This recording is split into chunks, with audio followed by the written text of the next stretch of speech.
그때 사람들이 너희를 환난에 넘겨줄 것이며 너희를 죽일 것이다.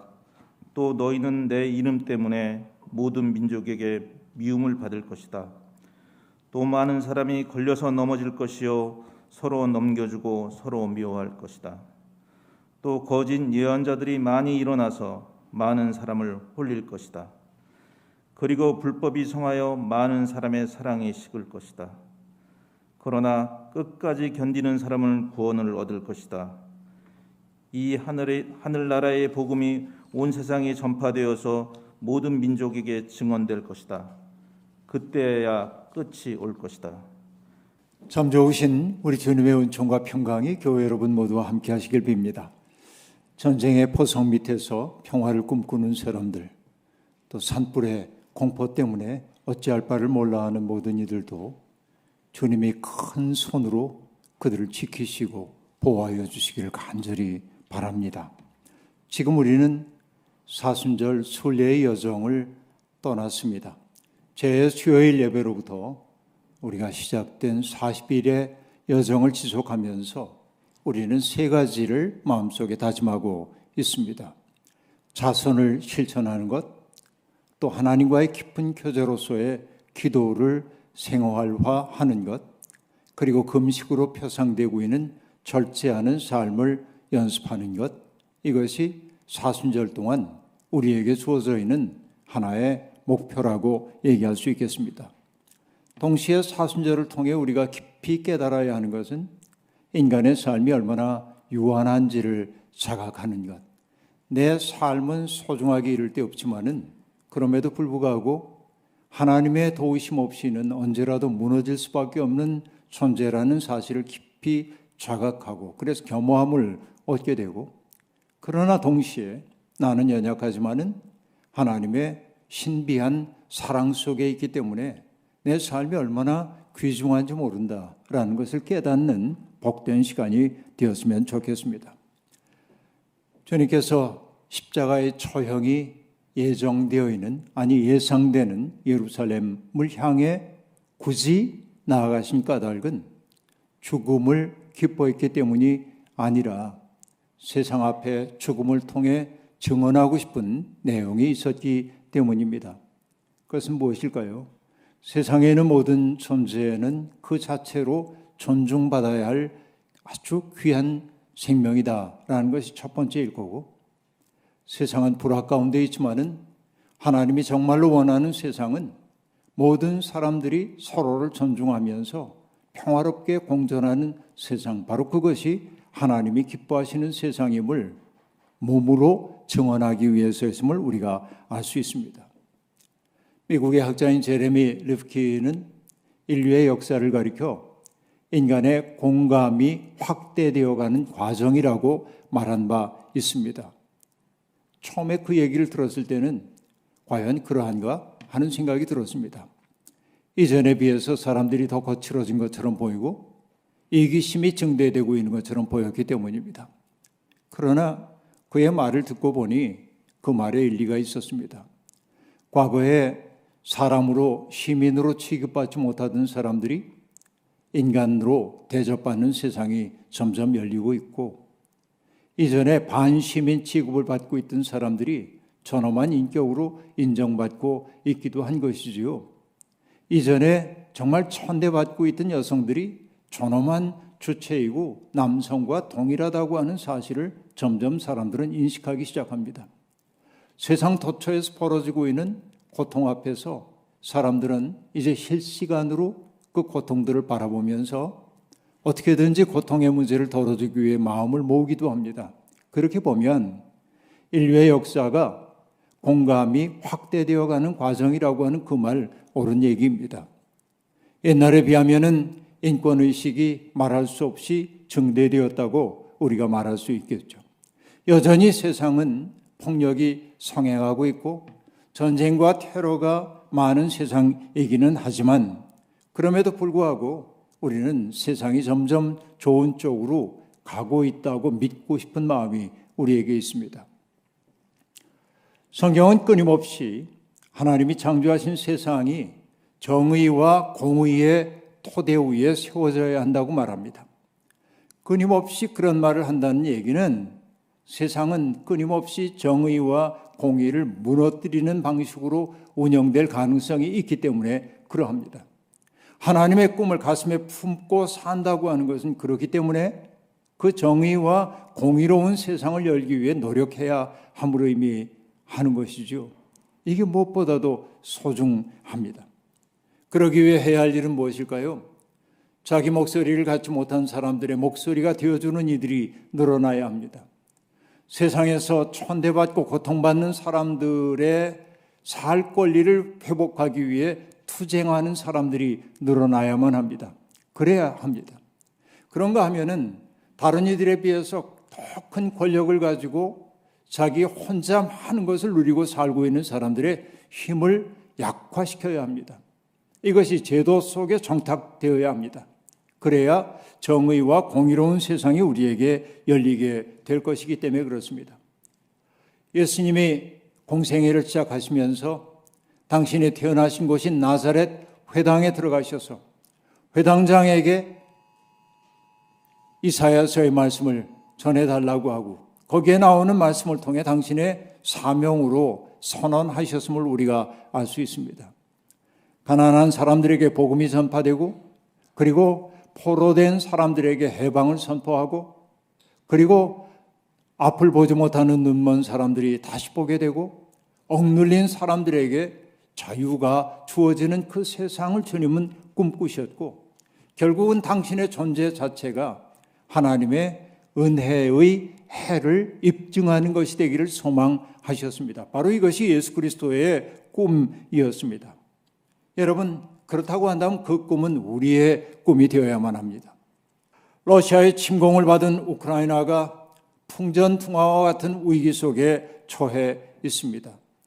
먼 곳에 있기 때문에 전쟁을 실감하기 어렵습니다. 전쟁의 포성도 우리 귀에 들려오지 않고 죽어가는 사람들의 단말마의 고통 소리도 신음소리도 들려오지 않습니다. 매스컴을 통해 다만 이 전쟁이 얼마나 많은 사람들을 죽게 만들고 있는지를 들을 뿐입니다. 러시아 군인들의 피, 우크라이나 군인들의 피, 무고한 민간인들, 어린이들의 피가 그 땅에 흘러들고 있습니다. 주님은 일찍이 너희가 살고 있는 그 땅, 곧 내가 머물고 있는 땅을 더럽히지 말라면서 그 땅을 무고한 사람의 피로 물들이지 말라고 말씀하셨지만 주님이 머무시는 그 땅에 피의 신음소리가 배어들고 있습니다. 이것은 우리의 아픔인 동시에 하나님의 아픔이기도 합니다. 우크라이나의 운동선수들이 세계 도처에서 뛰고 있던 운동선수들이 운동복을 벗고 조국을 지키기 위해 군복을 입었습니다. 오케스트라 단원들이 악기를 내려놓고 총을 손에 들었고 그 중에 여러 사람들이 이미 죽었다고 하는 소식도 들려옵니다. 왜 그래야 합니까? 왜 이런 폭력이 그렇게 평화를 사랑하는 사람들이 왜 죽임을 당해야 합니까? 지난주에도 말씀드린 것처럼 전쟁은 아비소스의 문을 여는 일이라고 말할 수 있겠습니다. 이미 그 전쟁으로 말미암아 유럽은 군비 경쟁에 들어서기 시작했습니다. 2차 세계대전 이후에 매우 조심스러웠던 독일도 이제 군비를 확장하는 일에 나서기 시작했고 중립을 표방하고 있던 스웨덴과 핀란드라든지 스위스 같은 나라도 군사력을 강화해야 한다는 필요를 느끼기 시작했고 일부의 나라들은 핵무장을 해야만 우리 스스로를 지킬 수 있다고 얘기하면서 점점 새로운 냉전 체제를 향해 가고 있는 것으로 보입니다. 이런 일들을 통해 이익을 보고 있는 사람들이 누구인지를 우리는 보아야만 하는 것이죠. 러시아에 대한 경제 제재에 동참하는 나라가 늘고 있고 푸틴은 러시아의 경제 제재를 하는 나라들을 가만두지 않겠다고 을러대고 있는 형편입니다. 우리나라도 국제적인 연대에서 벗어날 수 없으니까 우리도 경제 제재에 동참해야 하고 그러면 사업을 하고 있는 수많은 사람들이 어려움을 겪게 될 겁니다. 지구 한 구석에서 벌어지고 있는 일이 우리의 운명과 무관하지 않다는 사실을 우리는 늘 느끼며 살고 있습니다. 그렇지만 절망의 초심만 있는 것은 아닙니다. 희망의 조짐이 나타나고 있습니다.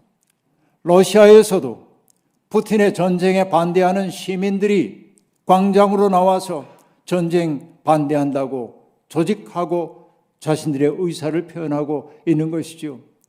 체포될 위험이 있음에도 불구하고 그들은 양심을 걸고 그런 일들을 하고 있고 세상 도처의 시민들이 그들과 연대하고 있음을 우리가 보고 있습니다. 전쟁이라는 이 살벌한 역사의 겨울 한복판 속에서도 봄을 노래하고 있는 사람들이 있다는 것, 이것이 신라 같지만 희망의 조짐이 아니고 무엇이겠습니까? 요 며칠 제 귓전을 맴돌고 있는 찬송이 있습니다. 70년대, 80년대 그 억울하고 암울했던 그 상황 속에서 두려움이 내게 밀려올 때마다 동료들과 더불어 광장에서 혹은 예배실 공간에서 교실에서 함께 불렀던 찬송입니다. 336장. 환난과 핍박 중에도 성도는 신앙 지켰네. 이 신앙 생각할 때 기쁨이 충만하도다. 성도의 신앙 따라서 죽도록 충성하겠네. 그리고 2절 가사는 이러하죠. 옥중에 매인 성도나 양심은 자유 얻었네. 우리도 고난받으면 죽어도 영광되도다. 성도의 신앙 따라서 죽도록 충성하겠네 라고 하는 건 말이죠. 옥중에 매인 성도나 양심은 자유 얻었네 라는 그 가사가 어려운 시절을 살고 두려움에 사로잡혔던 우리들을 부추겨 일으켜 세워졌던 그 강력한 힘이었음을 저는 다시금 기억하고 있습니다. 위험을 무릅쓰고 자유와 평화와 생명의 존엄을 일깨우는 사람들이야말로 역사에 봄을 만들어내는 사람이 아니고 무엇이겠습니까? 어제는 24저루 가운데 경칩이었습니다. 동면하고 있던 땅속에서 동면하고 있던 동물들이 꿈틀거리는 절기라는 얘기입니다. 바야흐로 봄이 찾아오기 시작합니다. 이 무렵이 되면 늘 제게 떠오르는 글 하나가 있습니다. 그것은 일제시대 때 양정고등학교 선생님을 하면서 성서조선이라고 하는 잡지를 발간함으로 수많은 사람들에게 민족혼과 신앙을 일깨웠던 김교신 선생님의 글입니다. 그분이 썼던 글, 조와라고 하는 글입니다. 조라고 하는 거 건조할 때 조자이고요. 그리고 와라고 하는 건 개구리 와자입니다. 번역하자면 개구리의 죽음을 애도함 정도일 겁니다. 김교신 선생은 이렇게 얘기하고 있습니다. 자기는 바위가 병풍처럼 펼쳐져 있는 산에 올라가서 가느다란 폭포가 쏟아져 내려와 웅덩이를 이루고 있는 그 웅덩이 옆에 평평한 바위 위에 앉아 찬송을 부르고 기도하는 것을 일과로 삼고 있었다는 겁니다. 그곳에서 기도하고 찬송을 부르다 보면 웅덩이에 살고 있는 개구리들이 바위 위에 올라와 물끄러미 자기를 바라보기도 했다는 겁니다. 그런데 어느 날 이제 늦가을 무렵이 되어서 살얼음이 얼기 시작하자 개구리들의 동작이 완만하게 느려지기 시작했고 마침내 겨울이 와가지고 그 소가 꽁꽁 얼게 되자 찬송 소리가 들려오고 기도 소리가 들려와도 더 이상 개구리의 움직임을 느낄 수가 없었다는 겁니다. 죽은 것일까? 그런 생각이 들었어요. 이듬해 봄, 따뜻한 봄이 되어 얼음이 풀렸을 무렵에 선생은 다시 그 평평한 바위에 앉아 기도를 올리다가 문득 개구리들의 안부가 궁금해서 그 웅덩이 속을 가만히 들여다보았습니다. 그런데 그곳에는 그 추웠던 그 겨울을 견디지 못하고 개구리 몇 마리가 죽어서 사체가 되어 떠오르고 있는 모습을 보았습니다. 안타까운 마음이 든 선생은 그 개구리를 다 거두어다가 땅에다 다 묻어주었습니다. 안쓰러운 마음이 들었습니다. 그래서 그 웅덩이 속을 가만히 들여다보고 있는데 느리긴 하지만 개구리 몇 마리가 꿈틀거리고 있는 것을 보았습니다. 그래서 선생은 그 글의 조화라고 하는 글의 마지막을 이렇게 쓰고 있습니다. 아, 전멸은 면했구나 라고 썼어요. 이게 언제냐면 1942년 3월호에 실린 글입니다. 일제는 그 조화라고 하는 글이 뭘 의미하는지를 알아차렸겠죠. 일본에 억압당하고 있지만은 이 조선 민족의 혼이 죽지 않고 살아남았다고 하는 것을 얘기할 뿐만 아니라 사람들에게 일깨워주는 그림을 알았기 때문에 일제는 즉시 성서조간을 폐간 조치했고 성서조서는 1942년 3월 호를 끝으로 더 이상 발행될 수가 없었습니다. 바로 이런 얘기입니다. 혹독한 추위를 끝끝내 견디다가 귀엽고 봄을 맞이하는 개구리의 모습은 생명의 장엄함을 보여줍니다. 봄이 되면 우리는 길을 걷다가 혹은 정원을 바라보다가 새싹 하나가 흙을 뚫고 솟아나온 모습을 보면 여기 있었구나 하고 단 기뻐합니다.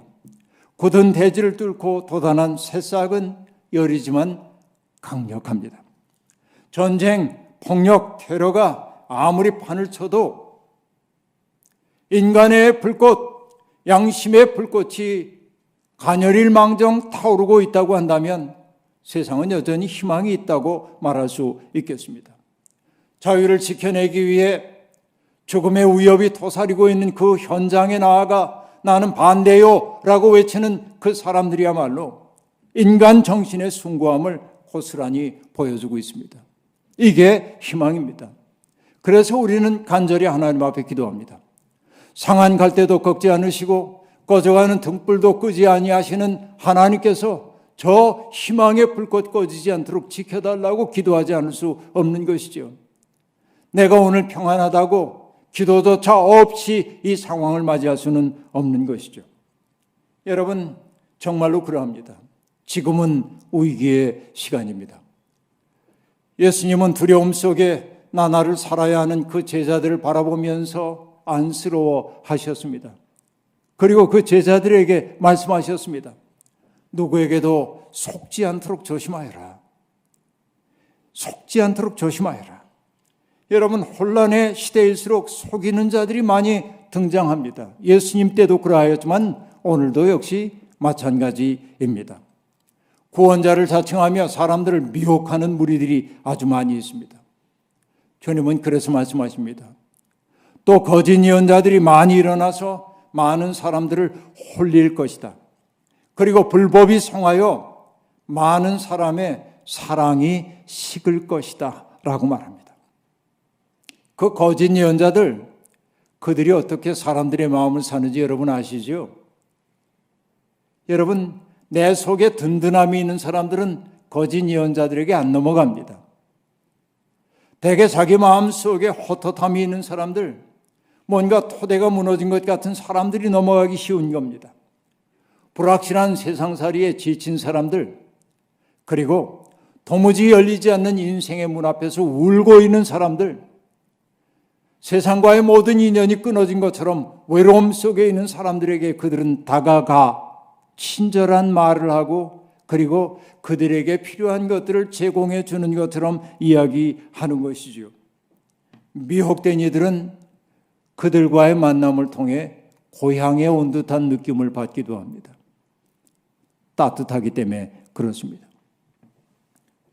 문제는 얼마 지나지 않아 그렇게 유혹해 간 사람들을 자기들의 잘못된 가르침으로 칭칭 포박해서 거미줄에 묶인 곤충처럼 옴짝달싹하지 못하도록 하고 하나님이 우리에게 주신 이성의 능력 같은 거 다 집어치우고 그들이 몸과 마음속에 머릿속에 주입한 것들만 진실인 양 여기게 된다는 데 있는 것입니다. 결국 그러다 보면 문제는 어디에 있습니까? 반사회적 존재가 되기 쉬운 거예요. 거짓 예언자들에게 미혹된 사람들은 자기들의 지도자들을 이상화하거나 신비화합니다. 그런 광신적인 믿음에 사로잡힌 사람들의 특색이 뭐냐면 차이를 용납하지 못하는 거예요.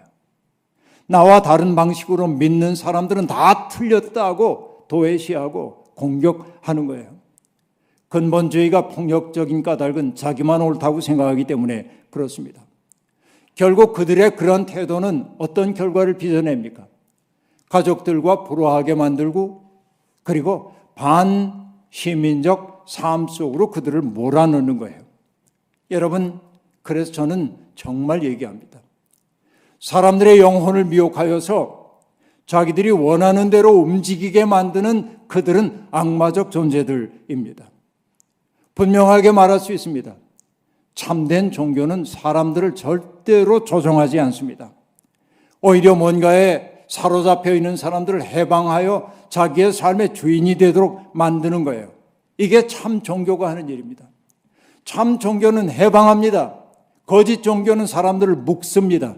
이 차이를 여러분 알아차려야 합니다. 여러분, 지금은 사랑이 식은 시대입니다. 디모데후서 3장에 나오는 마시아의 징조가 요즘처럼 뚜렷하게 보이는 때가 없습니다. 사도는 마시아에 어떤 징조가 있다고 얘기합니까? 사람들이 저마다 자기를 사랑합니다. 그리고 돈을 사랑합니다. 그리고 감사할 줄 모릅니다. 무정합니다. 비방합니다. 절제가 없습니다. 난폭합니다. 배신합니다. 쾌락을 사랑합니다. 어느 시대든 이런 상황이 없는 것은 아니었지만 오늘 우리가 살고 있는 시대는 유독 이런 현실이 깊어가고 있습니다. 나라와 나라 사이에 그 전쟁 소식이 들려오고 민족이 민족을 거슬러 일어나는 일들이 빈발하고 있습니다. 기근이 발생하고 있고 기후 위기가 지구촌의 아름다운 삶을 위협하고 있습니다. 모두가 힘을 합하여 위기를 극복해야 할 상황이 왔음에도 불구하고 사람들은 그 다급한 상황 속에서도 자기의 입속 차리는 일에만 마음을 쓰고 살고 있는 것이죠. 저는 보지 못했습니다마는 오랜지 작년이지 나온 미국 영화 Don't Look Up이라고 하는 그 영화 이야기를 많은 사람들이 하는 것을 들었습니다. 어느 날 천문학도 하나가 별을 관찰하고 있는데 큰 혜성 하나가 지구를 향하여 그 지구의 궤도를 향해 다가오고 있는 것을 발견했습니다.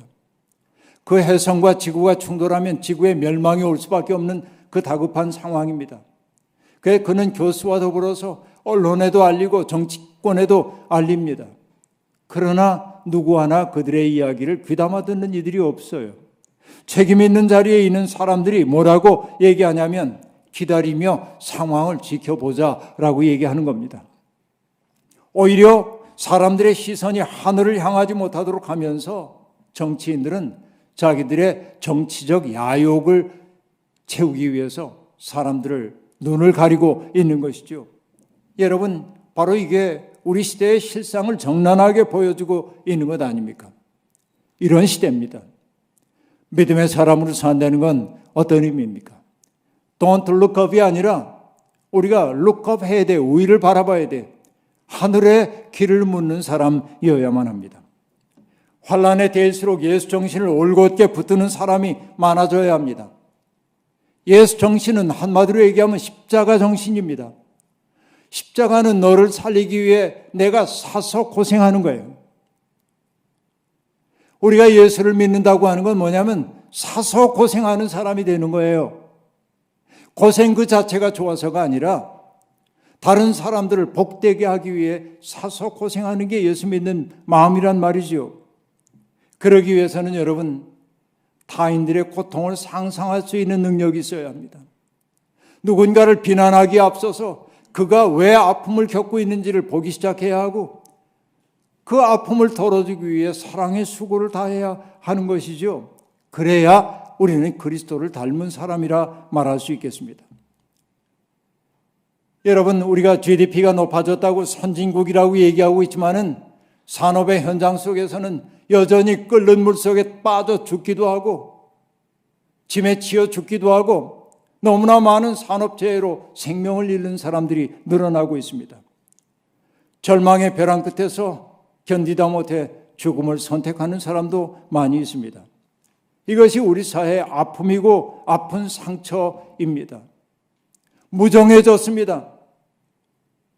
이것이 우리 사회의 실상입니다. 세상은 우리를 끊임없는 경쟁 속으로 몰아넣습니다. 욕망의 벌판 속으로 막 밀어내고 있습니다. 거기를 욕망의 벌판에서 우리는 숨차 죽을 지경인데도 달려나가는 거예요.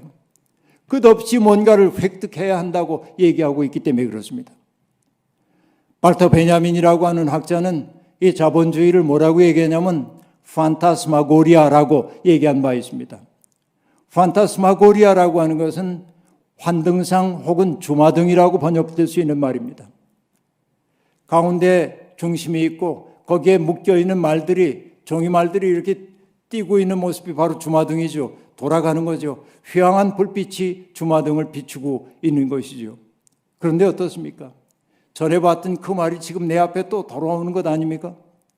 발터 베냐민이 하고자 하는 얘기는 뭐냐면 이미 있던 것을 기술의 힘으로 화장해가지고 우리에게 제시하면서 이걸 누려야 행복하다고 끝없이 말함으로 우리로 하여금 달리고 또 달리게 만든다는 거예요. 우린 꿰뚫어 봐야 합니다. 정말 내 삶에 필요한 것이 무엇인지를 말이죠. 믿음을 갖고 산다고 하는 것은 꿰뚫어 보는 데 있는 거예요. 정말 우리의 인생의 본질적인 것이 무엇인지를 보아내기 시작해야 한다는 이야기입니다. 사람은 누구나 다 자기 시대에 영향을 받을 수밖에 없습니다. 이건 모든 인간의 기본 조건입니다. 그러나 믿음으로 사는 사람들은 시대의 풍조를 따르지 말아야 합니다. 하나님의 선하시고 기뻐하시고 완전한 뜻이 무엇인지를 분별할 수 있기 위해 노력해야 합니다. 세상은 우리를 길들이려 하고 있지만은 믿음의 사람들은 길들여짐을 거부해야 합니다. 가장 본질적인 것을 붙들어야 하는 것이지요. 그러기 위해서는 내면의 능력이 필요한 겁니다. 그래서 우리는 하나님 앞에 기도합니다. 하나님, 내가 믿음 포기하지 않게 해주세요. 그래서 주님이 말씀하십니다. 끝까지 견디는 사람은 구원을 얻을 것이다. 세상이 어떠하든지 예수 그리스도의 십자가라고 하는 중심 붙들고 세상의 유혹에 맥없이 넘어가지 않기 위해 몸부림치고 있는 사람들은 구원을 얻을 것이다. 내면의 자유를 얻고 삶의 자유를 얻고 세상이 주는 것과 같지 않은 기쁨을 맛보게 될 것이라고 얘기하고 있습니다. 젊은 시절 제게 가장 많은 영향을 주었던 시인 가운데 한 분이 김수영 시인인데 이 김수영 시인의 마지막 시가 풀이라고 하는 시입니다. 많은 이들이 교과서에서 그 시를 배운 줄로 압니다. 시 가운데 이런 부분이 나오죠. 풀이 눕는다. 비를 몰아오는 동풍에 나부껴 풀은 눕고 드디어 울었다. 날이 흘러서 더 울다가 다시 누웠다라고 말합니다.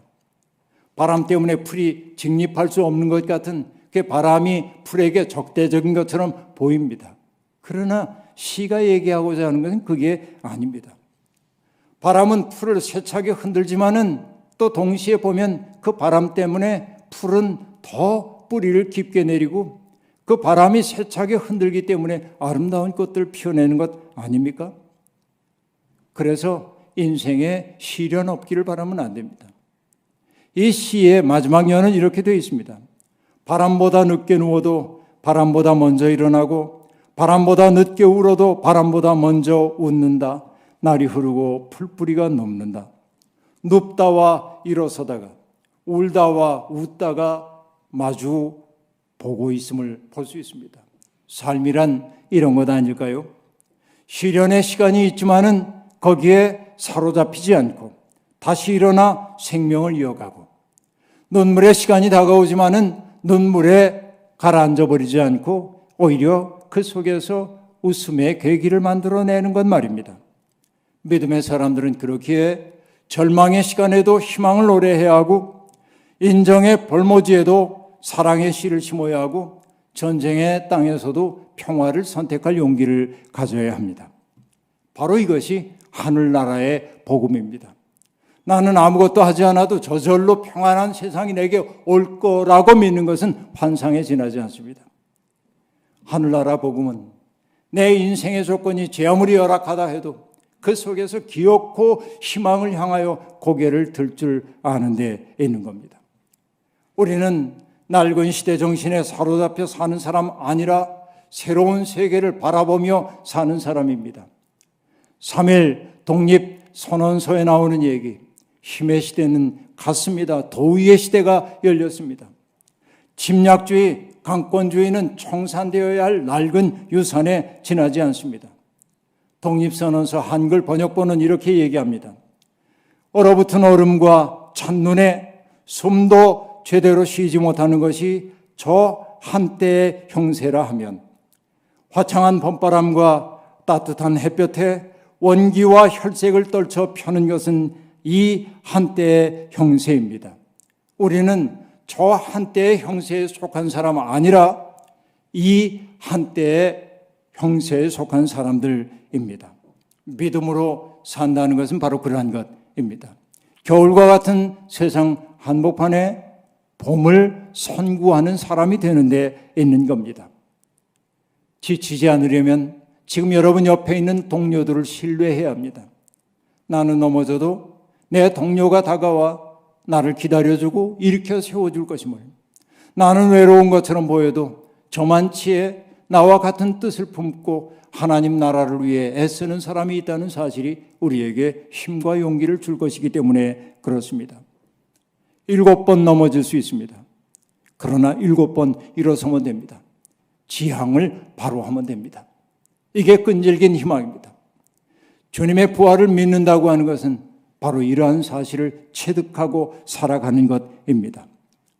봄이 되어 꽃들이 하나둘 피어나 겨울을 물러가게 하는 것처럼 이 자리에 계신 여러분, 혹은 예배에 동참하고 있는 모든 분들이 저마다에게 주어져 있는 삶의 자리에서 생명의 꽃을 피워내므로 역사의 봄바람이 불어오도록 선구하는 아름다운 나날이 되기를 주의 이름으로 축원합니다. 아멘. 주신 말씀 기억하며 거듭의 기도 드리겠습니다. 하나님, 세상이 끊임없이 우리에게 보여주는 그 환등상들을 따라가다 보니 숨이 가쁘게 되었고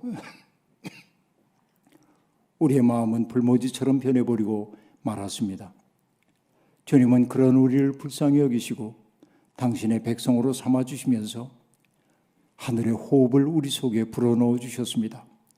그래서 우리로 하여금 하늘의 꿈을 꾸는 사람이 되게 해주셨습니다. 하나님, 지치지 말게 도와주시고 절망의 땅에서 희망을 향하여 고개를 들게 도와주시고 우울함이 가득 차 있는 세상에서 기쁨의 노래 부르게 도와주시고 세상을 하나둘 고립시키고 있는 세상을 거슬러 연대의 기쁨 맛보며 사는 우리 모두가 되게 도와주옵소서. 예수님의 이름으로 기도하옵나이다. 아멘.